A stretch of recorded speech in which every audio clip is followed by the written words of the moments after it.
خواتین و حضرات، آج انشاءاللہ میں یونیفارم سول کوڈ کے متعلق جو مباحث ہیں وہ ہمارے لیے ایک جال ہیں۔ Current debate on uniform civil code is a trap, اس موضوع پر میں بات کروں گا۔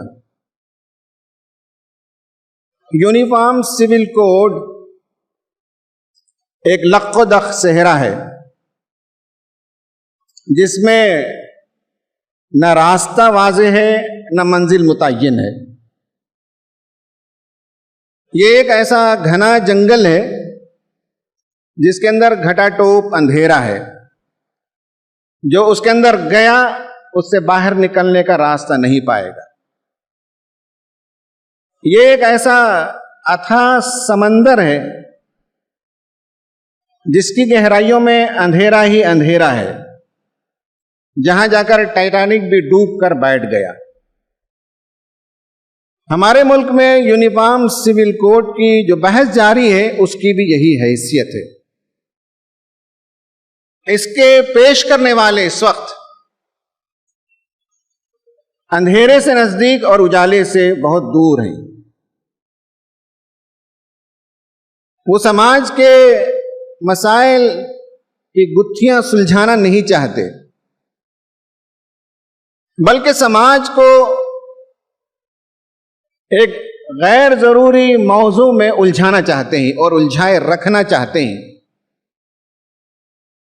اگر ہم بھی اس بحث میں عام مسلمان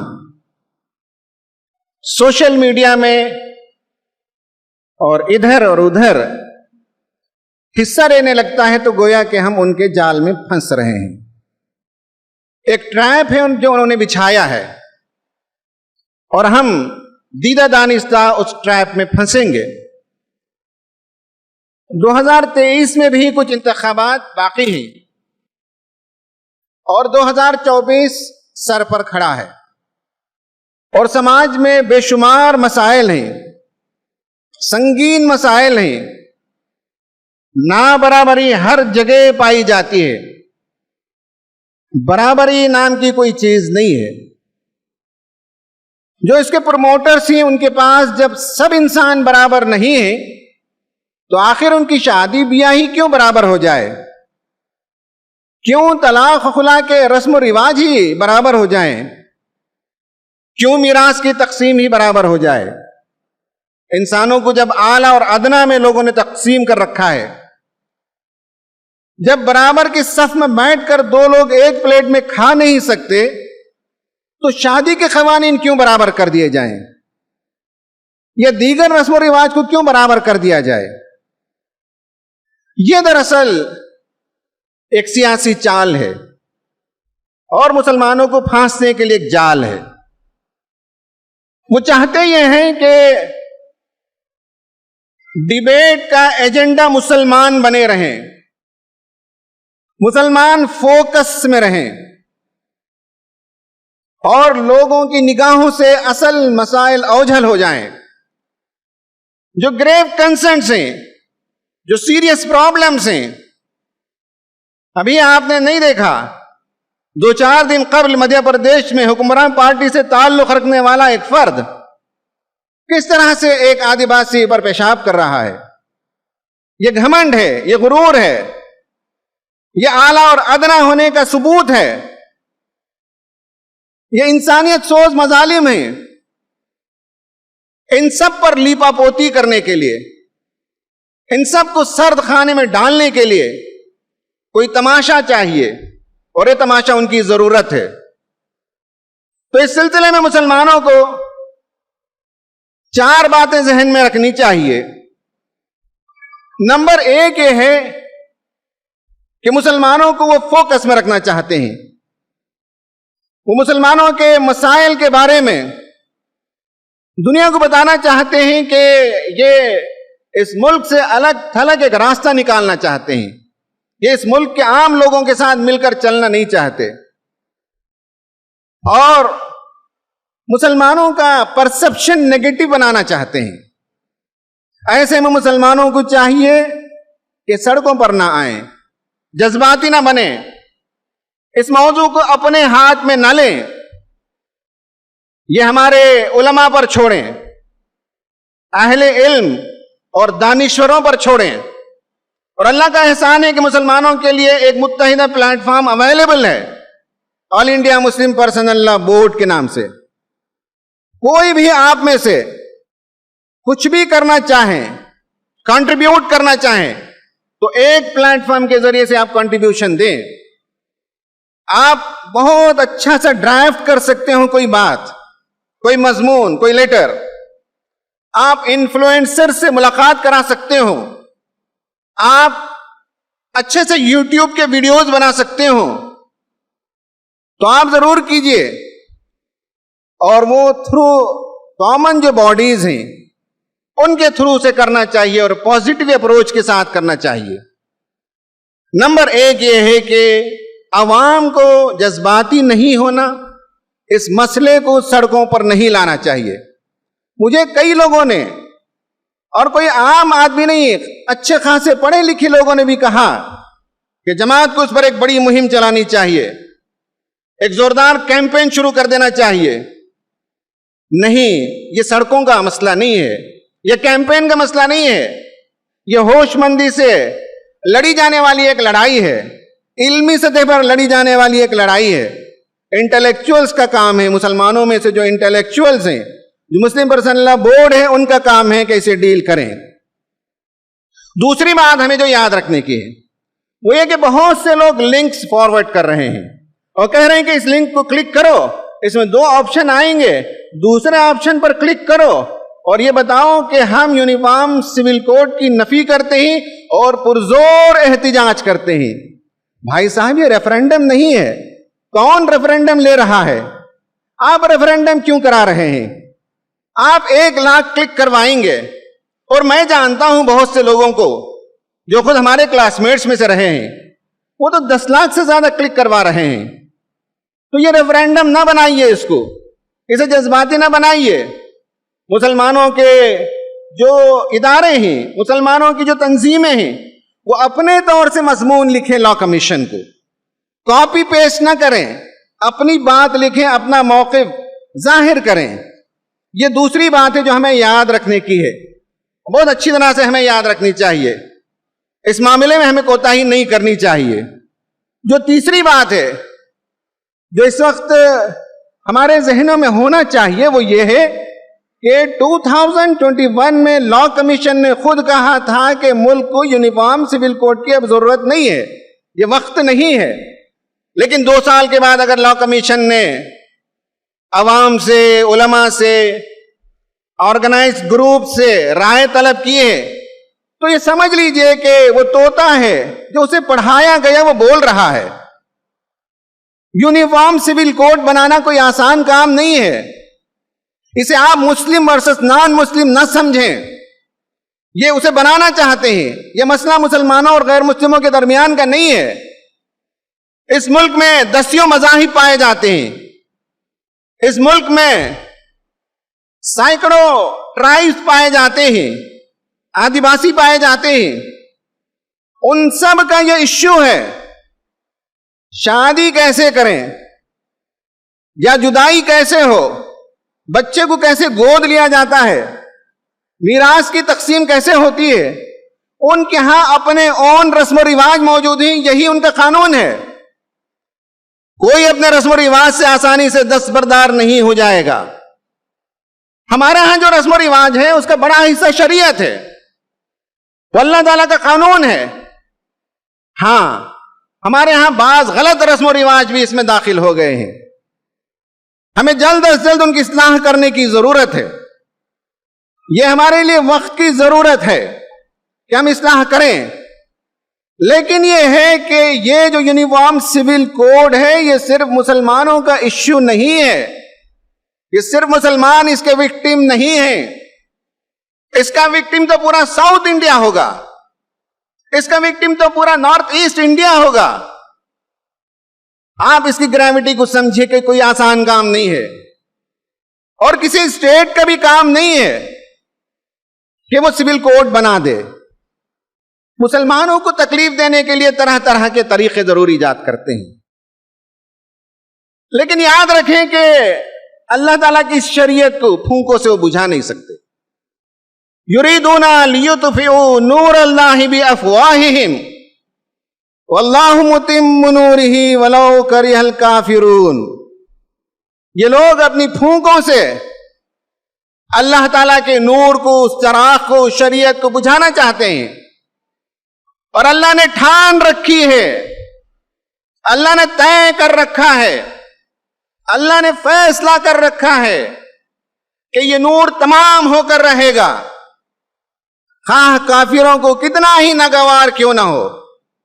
یہ تیسری بات ہے جو ہمیں یاد رکھنے کی ہے۔ چوتھی بات یاد رکھنے کی ہے وہ یہ ہے کہ ایک بہت بڑا جھوٹ ہے، پروپیگنڈا ہے جو ملک کے سامنے پیش کیا جا رہا ہے کہ ایک ملک میں 2 قانون کیسے ہو سکتے ہیں۔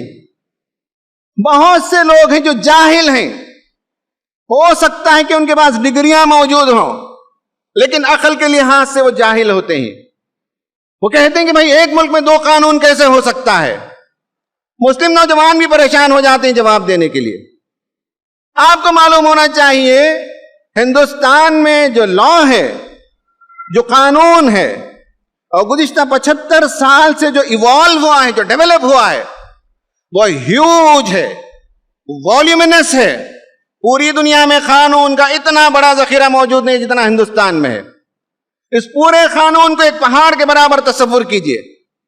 اس میں کرمنل لا بھی ہے، اس میں کامن لا بھی ہے، اس میں ٹریڈ لا بھی ہے، اس میں امیگریشن لا بھی ہے، اس میں ٹیکسیشن کا لا بھی ہے، اس میں ٹرسٹ کا لا بھی ہے، اس میں ٹریفک کے لاز بھی ہیں۔ کس نے کہا کہ 2 لاز پائے جاتے ہیں، 2 قوانین پائے جاتے ہیں؟ کیا 2 کرمنل لاز پائے جاتے ہیں؟ کیا 2 ٹریڈ لاز پائے جاتے ہیں؟ کیا 2 ٹیکسیشن کے لاز پائے جاتے ہیں؟ کیا 2 امیگریشن کے لاز پائے جاتے ہیں؟ کیا 2 ٹریفک کے لاز پائے جاتے ہیں؟ کس نے کہا کہ 2 لاز ہیں؟ اس پورے پہاڑ میں اگر آپ سول لا کو دیکھیں تو ایک چھوٹے پتھر کے برابر ہے، ایک چھوٹا سا حصہ ہے۔ اس سول لا میں پرسنل لا اس سے چھوٹا ہے۔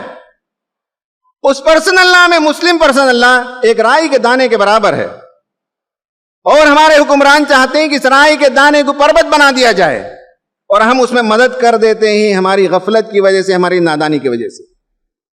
2 لاز نہیں ہیں، اتنے بڑے پہاڑ میں چھوٹا سا حصہ ہے سول لا کا، اس میں چھوٹا سا حصہ ہے پرسنل لا کا، اس میں چھوٹا سا حصہ ہے مسلم پرسنل لا کا۔ اور یہ اس ملک کی نوعیت ہے۔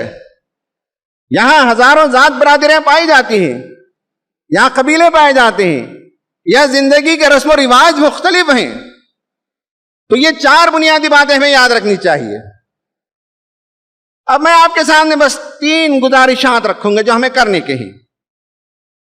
نمبر 1 یہ ہے کہ اسلامی شریعت کے تحفظ کا آپ حکومت کو ذمہ دار نہ بنائیے، ہم اس کے ذمہ دار ہیں۔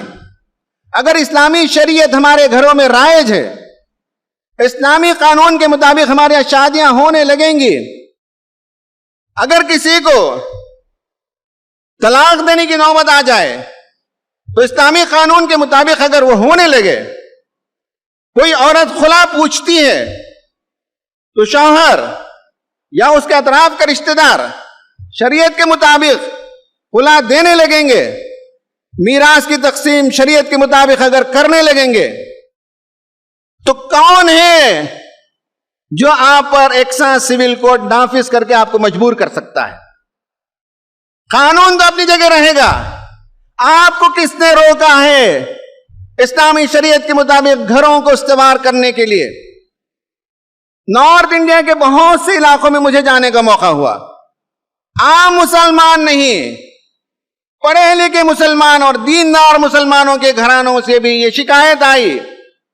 لڑکیوں نے کہا، عورتوں نے کہا کہ ہمارے بھائی ہمیں میراث میں حصہ نہیں دیتے۔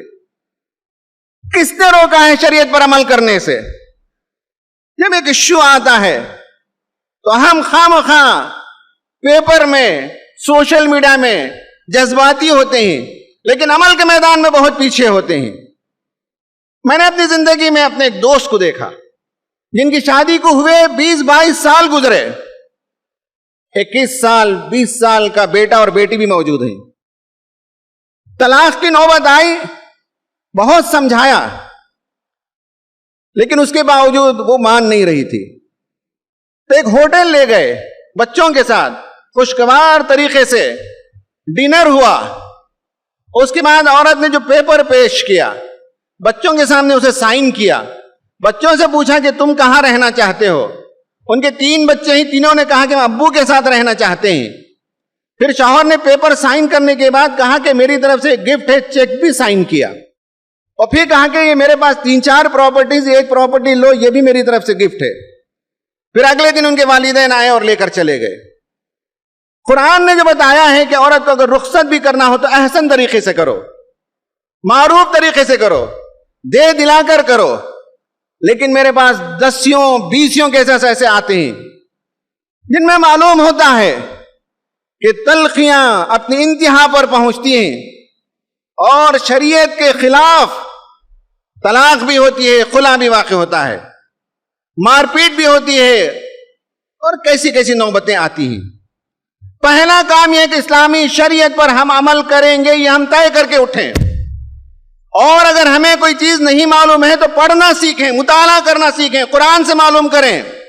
کتنے نوجوان جب شادی کا وقت آتا ہے تو قرآن کھول کر پڑھتے ہوں یا اسلامی لٹریچر اٹھا کر پڑھتے ہیں کہ قرآن ہماری کیا رہنمائی کرتا ہے۔ کتنے لوگ ہیں جب اتفاق سے ان کے گھر میں طلاق اور خلا کی نوبت آ جاتی ہو تو کتاب اٹھا کر پڑھتے ہوں کہ اسلام ہمیں کیا طریقہ بتاتا ہے، یا اہل علم سے رجوع کرتے ہوں۔ کتنے لوگ ہیں جب ان کے گھروں میں کسی کی میت ہو جائے تو میراث کی تقسیم کے لیے اہل علم کی طرف رجوع کرتے ہوں۔ یہ پہلا کام ہے جو ہمیں کرنے کا ہے۔ ہر فرد طے کرے کہ ہم شریعت پر پابندی کریں گے، اور جتنے شریعت کے قوانین ہیں اپنے گھر میں اسے نافذ کریں گے، اور اگر شریعت کے مطابق آپ کی زندگی گزرنے لگی تو کوئی قانون آپ کا نقصان نہیں پہنچا سکتا۔ نمبر دوسرا کام یہ ہے کہ اسلام اور مسلمانوں کے سلسلے میں جو غلط فہمیاں پھیلائی جا رہی ہیں کہ ایک سے زائد شادیاں یہ کرتے ہیں، 4 شادیاں کرتے ہیں، یہ کثیر العیال ہوتے ہیں، بہت اولادیں ان کی ہوتی ہیں، اور نہ جانے کیا کیا جھوٹا پروپیگنڈا کرتے ہیں۔ دوسرا کام پڑھے لکھے لوگوں کا یہ ہے کہ آپ ریسرچ کریں اور ایک ایک موضوع پر علمی انداز سے لکھیں اور بولیں۔ کسی چیز کا ڈیٹا ہمارے پاس موجود نہیں ہے۔ بار بار یہ کہا جاتا ہے کہ اتنی لاکھ لڑکیاں مرتد ہو گئیں، اسلام چھوڑ کر چلی گئیں۔ کسی بندے کے پاس کوئی تحقیق نہیں ہے، کوئی نمبر نہیں ہے، کوئی ریسرچ نہیں ہے۔ وہ جو چاہتے ہیں وہی بات ہم بھی بولنے لگتے ہیں اور مسلمانوں کے اندر ایک خوف کی کیفیت پیدا کرتے ہیں۔ تو دوسرا کام ہے پڑھے لکھے لوگوں کا کہ اسلام اور مسلمانوں کے سلسلے میں، خاص کر شرعیہ قوانین کے سلسلے میں جو بدگمانیاں اور مس انڈرسٹینڈنگ پھیلائی جا رہی ہیں ان پر علمی طور پر آج کی زبان میں تحقیقی انداز سے لکھنے اور بولنے کی ضرورت ہے۔ اور تیسری اور آخری بات یہ ہے کہ اسلام کی دعوت کو لوگوں کے سامنے پیش کرنا ہمارا کام ہے۔ یہ بہترین موقع ہے، یہ بہترین اپرچونٹی ہے۔ اسلام ایک نظام رحمت ہے، اسلام کی آئلی تعلیمات رحمت ہیں، صرف مسلمانوں کے لیے نہیں، عام انسانوں کے لیے رحمت ہیں۔ یہ بہترین موقع ہے لوگوں کو ہم بتائیں اسلام کا نکاح کا جو سسٹم ہے، سپریشن کا جو سسٹم ہے، اڈاپشن کا جو سسٹم ہے، پراپرٹی اور انہیریٹنس کا جو سسٹم ہے، یہ ہمیں اپنے غیر مسلم دوستوں کو بتانے کی ضرورت ہے۔ یونیفارم سول کوڈ کی مخالفت سے زیادہ یہ کام اہم ہے کہ اسلامی تعلیمات کو دنیا کے سامنے پیش کریں۔ یہ نصرت دین ہے۔ یا ایھا الذین آمنوا کونوا انصار اللہ، اے مسلمانوں اللہ کے مددگار بنو، اللہ کے دین کے مددگار بنو، اللہ کے دین کی حمایت کرو، یہ تمہارا کام ہے، یہ تمہارا فریضہ ہے۔ اللہ تعالیٰ سے دعا ہے کہ اللہ تعالیٰ ہمیں شریعت پر عمل کرنے کی توفیق عطا فرمائے اور اس نظام رحمت کو دنیا کے سامنے پیش کرنے کی توفیق عطا فرمائے۔ آمین۔ وآخر دعوانا ان الحمد للہ رب العالمین۔ اقول قولی ھذا استغفر اللہ لی ولکم اجمعین۔